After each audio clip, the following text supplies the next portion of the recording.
Sobat Kece, play your tunes. Halo Sobat Kece, selamat datang kembali di episode iTunes kali ini. Kenalin, nama aku Esa dari Departemen Seni, Budaya, dan Olahraga. Nah, pada kesempatan kali ini aku nggak sendirian nih Sobat Kece. Aku di sini bareng sama Putri-Putri Visip 2024. Nah, langsung aja kali ya kita kenalan. Kang Teh, boleh dong kenalin nama, jurusan, dan angkatannya ya, biar pada Sobat Kece kenalan nih sama Putri-Putri Visip 2024. Oke, halo Sobat Kece, perkenalkan, nama aku Muhammad Tommy Arsari Skibloh, boleh dipanggil Tommy, dari Prodi Hubungan Internasional Angkatan 2022. Halo Sobat Kece, sama kayak Tommy, aku dari HI22 dan nama aku Amanda Erika Ferdianti. Salam kenal semuanya. Oke, salam kenal Kang Tommy dan Teh Amanda. Sebelumnya selamat nih karena terpilih jadi Putri-Putri Visip 2024. Nah, aku mau nanya nih gimana perasaan Kang Tommy dan Teh Amanda setelah terpilih menjadi Putri-Putri Visip 2024? Oke, tentunya karena kita membawa nama HI juga ya ke Iya. FISIP, ada rasa kebanggaan sendiri tentunya kan, dan juga merasa senang bisa memiliki prestasi yang lebih di ranah universitas ini, terutama di bawah naungan FISIP, dan juga dapat membanggakan kedua orang tua tentunya. Oke. Gitu. Setuju sama Tommy, sebenarnya kita lebih senangnya karena kita bisa mewakili HI, meneruskan Kanindia dan Kak Haris yang sudah lebih dulu ngasih jalur nih buat kita semua untuk belajar. Dan tapi ada perasaan bitter dikit karena kita harus jaga pride, harus bertanggung jawab nih atas jabatan ataupun kebolehan yang sekarang kita udah emban. Jadi kita harus lebih berhati-hati dan lebih banyak belajar supaya kitanya bisa membanggakan HI lebih lagi. Gitu sih, Sa. Oke, wah semoga kedepannya bakal terus lancar dan semoga bisa kepilih jadi Putri-Putri Pelajaran tahun ini ya Kang Teh. Nah, kemarin nih selama mengikuti proses menuju Putra-Putri Visip, pastinya Kang Teh juga mulai mengenal dong sama kebudayaan Sunda gitu. Nah, maka dari itu di podcast kali ini, aku akan mengeksplorasi secara general nih tentang diplomasi kebudayaan bersama Kang Tommy dan Teh Amanda. Nah, kita langsung tanya aja kali ya ke pertanyaan pertama. Boleh. Oke, pertanyaan pertama. Kira-kira nih, menurut Kang Teh, apa sih suatu kebudayaan bagi kalian sebagai Putra-Putri Visip dan apakah hal itu penting? Oke, mungkin dari aku dulu ya. Boleh. Kalau dari pendapat aku pribadi sih mengenai budaya ini sendiri ya, tentunya karena budaya ini berkaitan erat sama yang namanya tradisi, jadi ini merupakan hal yang penting banget terhadap setiap individunya. Karena tentunya kan kita sebagai individu itu tidak terlepas dari yang namanya kehidupan saling bermasyarakat gitu kan. Dan di dalam masyarakat itu juga tentunya ada nilai-nilai tradisi gitu. Tradisi baik itu dalam hal kesenian maupun bahasa atau yang lain-lainnya. Nah, dari ini kita tuh tetap harus menyesuaikan diri, dan karena kita tuh menyesuaikan diri di suatu masyarakat yang ada strukturisasinya, tentunya di situ juga kita tidak akan luput dari yang namanya budaya gitu. Jadi dari itu juga kita dimanapun kita berada, di mana bumi dipijak, di situ langit dijunjung. Jadi begitu kurang lebih sebagai setiap individu kita harus tetap aware terhadap budaya ini. Begitu sih menurut aku. Setuju banget sama kayak Tommy, cuma karena tadi Tommy udah menjelaskan secara harfiah dan general, aku agak bawa ini ke arah ranah yang lebih personal ya. Kalau secara harfiah kan memang budaya itu dari kata budi dan daya, yaitu hasil pemikiran yang jadi suatu karya. Tapi kalau buat aku sendiri, budaya itu lebih dari itu. Karena kalau misalnya budaya, kita tuh identiknya tentang tari-tarian, kesenian, dan segala macamnya. Kayak kata-kata Tommy tadi, sebenarnya budaya itu tuh lebih dari hasil perilaku masyarakat. Dan budaya menurut aku tuh fleksibel. Budaya itu nggak tercakup sama sesuatu yang konservatif dan tradisional aja. Misalnya nih, Indonesia punya budaya jedak-jeduk. Walaupun itu modern, walaupun itu terdengar kayak komedi, klise, itu tuh sesuatu yang sebenarnya bagian dari budaya juga gitu loh. Jadi sebenarnya budaya itu bagaimana kita bisa shaping generasi kita, peradaban kita, dan juga bagaimana kita bertingkah laku sebagai suatu moral dan identitas gitu. Jadi budaya tuh banyak banget guys bentuknya, bukan cuma tradisional dan konservatif, tapi apa yang kita lakukan daily itu merepresentasikan identitas kita sebagai suatu perwakilan. Kalau misalnya sekarang aku sama Tommy lagi mewakili Putra-Putri Visip, ya kita membawakan budaya Putra-Putri Visip seperti senyum terus, duduknya tegak. Dan kalau misalnya kita sebagai mahasiswa HI, dalam konteks ini kita bakal ngomongin tentang diplomasi dalam budaya. Kayak gitu teman-teman. Jadi budaya adalah suatu identitas, tidak termakan oleh waktu, tidak terlalu konservatif, dan tidak selalu tradisional. Gitu sih, Sa. Oke, nah aku lanjutkan ya pertanyaan kedua ya. Gimana caranya budaya ini bisa jadi bentuk diplomasi yang penting sekaligus membangun suatu hubungan dengan negara lain? Oke, mungkin untuk jawaban antara diplomasi dengan budaya ini kita menjawabnya sedikit normatif gitu kan. Oke. Emang perlu dibawa ke ranah yang lebih teoritis gitu ya.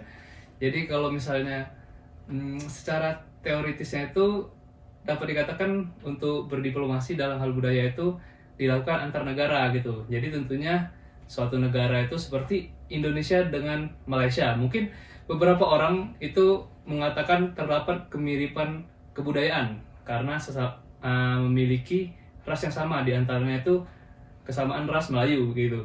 Tetapi kalau untuk negara yang mungkin notabene-nya lebih memiliki ras atau keberagaman yang beda dari Indonesia, mungkin negara-negara barat, tentunya kita dapat mengenalkan budaya ini melalui apa? Pertukaran budaya. Bisa dari pertukaran mahasiswa untuk belajar ke sana, sehingga akan tercapainya masing-masing kepentingan tiap negara. Dan selain itu juga, dengan adanya diplomasi budaya ini, masing-masing negara itu bisa saling mengenal dan mengetahui kan budaya dari masing-masing negaranya itu bagaimana, sehingga nanti terciptanya kerjasama antar negara. Begitu sih kalau dari aku. Gimana Amanda? Oke, bener banget kata Kak Tommy. Jadi memang sebenarnya budaya yang digunakan untuk diplomasi itu kalau dalam HI kita sebutnya soft diplomacy ya, karena bukan termasuk high politik, tapi sebenarnya signifikan juga pengaruhnya. Fun fact-nya nih teman-teman, kalau misalnya teman-teman masih di bawah semester 3, kita tuh nanti di semester 3 ada pilihan mata kuliah gastrodiplomasi. Nah, gastrodiplomasi itu salah satu bentuk diplomasi budaya, di mana kita membahas suatu makanan itu dapat menjadi jembatan dalam diplomasi. Nah, gastrodiplomasi ini sebenarnya cuma salah satu contoh dari banyak contoh diplomasi yang udah dilakukan melalui budaya. Kalau misalnya teman-teman tahu, biasanya Angkatan Laut itu suka mampir ke negara-negara terus bikin pawai. Nah, itu tuh salah satu bentuk diplomasi. Terus kadang diplomasi budaya yang tidak terasa juga, kadang ada satu event namanya Indonesian Reads kalau nggak salah, intinya itu membawa budaya Indonesia melalui buku ke New York gitu. Dan banyak banget sebenarnya jalur-jalur dari diplomasi ini, seperti kalau misalnya teman-teman ada acara-acara olahraga besar seperti Asian Games atau kemarin deh World Water Forum. Itu tuh sebenarnya bagaimana cara kita mengimplementasikan budaya kita dengan cara yang megah, dengan cara yang representatif melalui conference-conference itu. Makanya kalau Indonesia tuh terkenal sebagai negara yang kalau hosting suatu acara itu tuh heboh, karena kita berusaha untuk menunjukkan budaya kita, karena budaya kita tuh salah satu aset yang kita gunakan dalam diplomasi kita. Jadi kadang orang tuh memang tertarik sama kita bukan karena cuma negara maritim, bukan cuma karena kita negara agri, tapi karena juga budaya kita yang sangat amat luas, dan itu tuh nggak banyak teman-teman di negara lain. Kalau misalnya negara lain hanya fokus terhadap satu bahan baku nih, misalnya Eropa tuh makanannya cenderung lebih bland gitu kan ya. Kalau kita tuh dari Sabang sampai Merauke itu bisa beda-beda banget, dan itu sebenarnya jadi nilai jual karena sebenarnya menunjukkan bahwasannya komoditas kita tuh sangat beragam.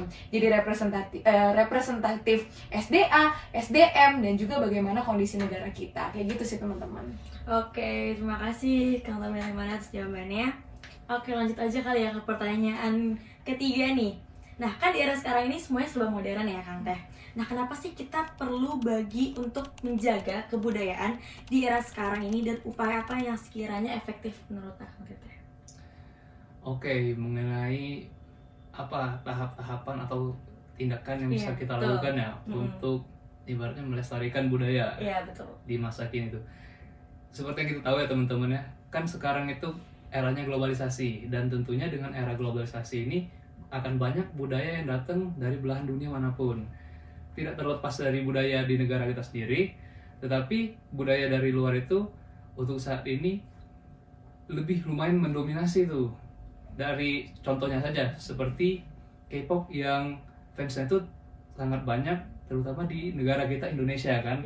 Nah, maksud kita di sini untuk melestarikan budaya itu yaitu jangan sampai budaya-budaya di Indonesia, di negara kita sendiri kalah saing nih sama budaya-budaya dari negara luar.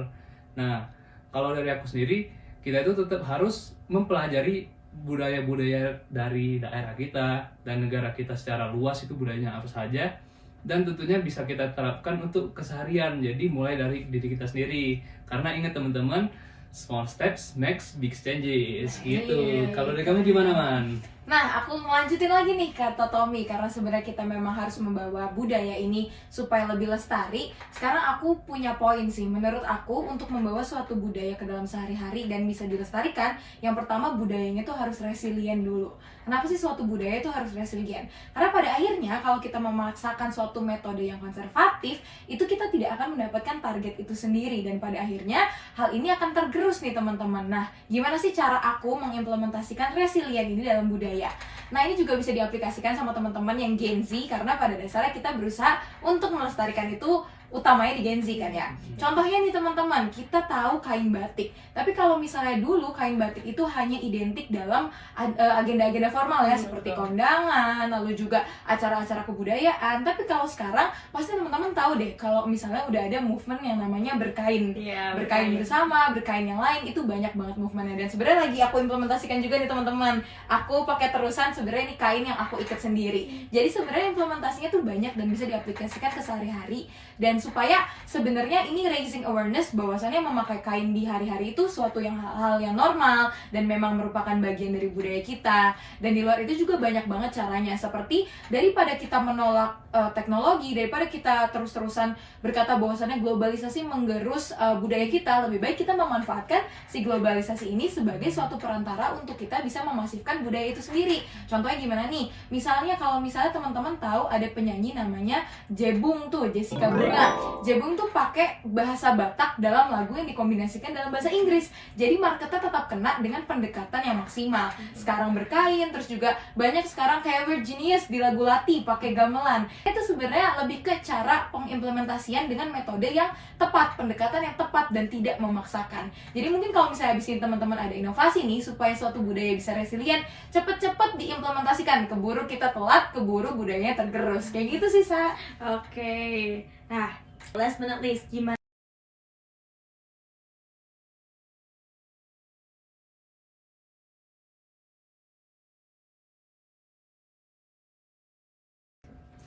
Oke, tentunya untuk sekarang ini budaya itu sangat penting ya, memainkan peran di dalam keseharian kita maupun dalam hal tadi globalisasi.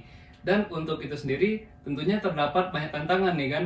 Dan untuk tantangan itu sendiri tentunya yang paling penting untuk kita lakukan adalah tetap belajar teman-teman, mempelajari budaya kita, apa saja budaya kita yang penting, dan teknis-teknis apa saja maupun apapun itu deh yang dapat kita implementasikan untuk kehidupan sehari-hari, dimulai dari hal yang kecil. Dan untuk Sobat Kece tentunya, terutama kita yang tinggal di Tanah Sunda, jangan malu teman-teman untuk menunjukkan kebudayaan kita. Dan ya sekali lagi, kita itu harus bangga terhadap apa yang kita miliki sebagai warga Indonesia, dari Tanah Sunda, dari Unpad untuk Indonesia. Begitu teman-teman. Terasa final lagi ya, Tom? Iya nih, Terasa Amanda, final gimana tuh? banget nih. Kalau misalnya dari aku pribadi, sekarang aku mau bawa ke garis yang personal dulu. Suatu budaya itu bisa terbentuk dalam proses yang lama. Dan di dalam suatu budaya itu ada identitasnya. Misalnya aku tuh nama belakangnya Ferdianti, agak kejawa-jawaan karena aku memang orang Jawa. Dan begitu juga dengan budaya-budaya lain. Seperti aku sekarang pakai batik, aku berusaha untuk mengimplementasikan apa yang menjadi identitas aku. Jadi apakah kalian tidak menyayangkan apabila suatu hari budaya yang merupakan bagian dari identitas yang sudah disusun sekian lama itu hilang begitu saja? Padahal itu suatu aset intelijensi ya sebenarnya dari nenek moyang kita yang sudah diteruskan ke kita sekarang. Lalu selanjutnya, kenapa sih suatu budaya itu penting untuk dipertahankan? Ada suatu urgensi yang tentunya sangat amat penting. Sebagai suatu negara, satu-satunya hal yang bisa menyatukan adalah suatu budaya. Ketika suatu negara sudah terlalu terpisah, sudah terlalu berbeda sudut pandangnya, ini tentunya berimplikasi kepada kestabilitasan politik. Nah, ini udah masuk lagi banget nih. Udah agak ngeri dikit, tapi ketika kestabilan politik ini nggak punya ideologi yang sama, nggak punya tujuan yang sama, akan sulit untuk suatu pemerintah merangkul semua rakyatnya untuk bisa menjadi satu suara. Hal sesimpel misalnya kita nonton bola, ketika lagu Indonesia Raya dinyalakan, itu udah nggak peduli mau sukunya apa, rasnya apa, agamanya apa, pasti kita sama-sama merinding dalam satu nama Indonesia. Tapi ketika suatu kebudayaan itu sudah tidak ada, maka penyatunya tuh udah nggak ada teman-teman. Itulah kenapa ada yang dinamakan soft politik dan soft diplomacy. Walaupun soft, tapi sebenarnya implikasinya tuh sangat amat penting. Dan kalau misalnya tadi udah ranah personal, lokal, sekarang kita masuk ke ranah internasional.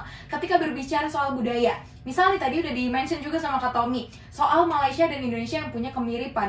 Budaya itu nggak cuma tentang bagaimana benda nyata itu ada, tapi moralitas dan juga nilai berperilaku. Ketika kita tahu bahwasannya negara kita dan negara Malaysia itu punya beef tersendiri mengenai budaya, kita tuh sering ibaratnya rebutan gitu ya, dan jadinya implikasi konfliknya itu banyak banget. Tapi ketika kita bisa menunjukkan moralitas kita sebagai orang Indonesia yang punya sopan santun, yang ramah tamah, hal ini akan mengurangi konflik itu sendiri. Jadi ketika ada ketegangan politik antar pemerintah, kita tuh nggak ngompor-ngomporin gitu teman-teman, karena kita bersifat rasional, objektif, dan bisa mengerti peluang, apalagi sebagai anak hubungan internasional kan, pasti kita nggak boleh nih berpendapat sebatas emosional aja, tapi harus berdasarkan teori dan juga fakta.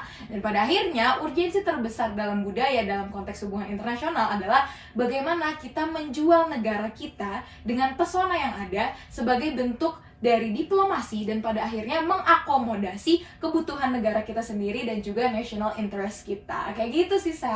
Oke, terima kasih Teh Amanda dan Kang Tommy atas pandangan-pandangan dan sharing-sharing nih untuk podcast kali ini.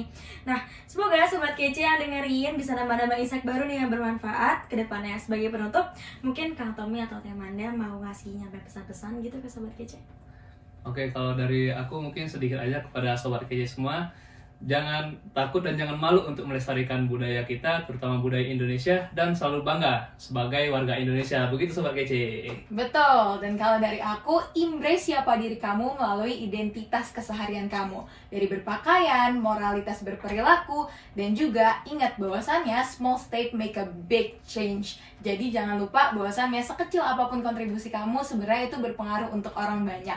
Jadi jangan takut untuk bikin suatu impact. Nah, itu dengerin tuh Sobat Kece apa kata Kang Tommy dan Teh Amanda.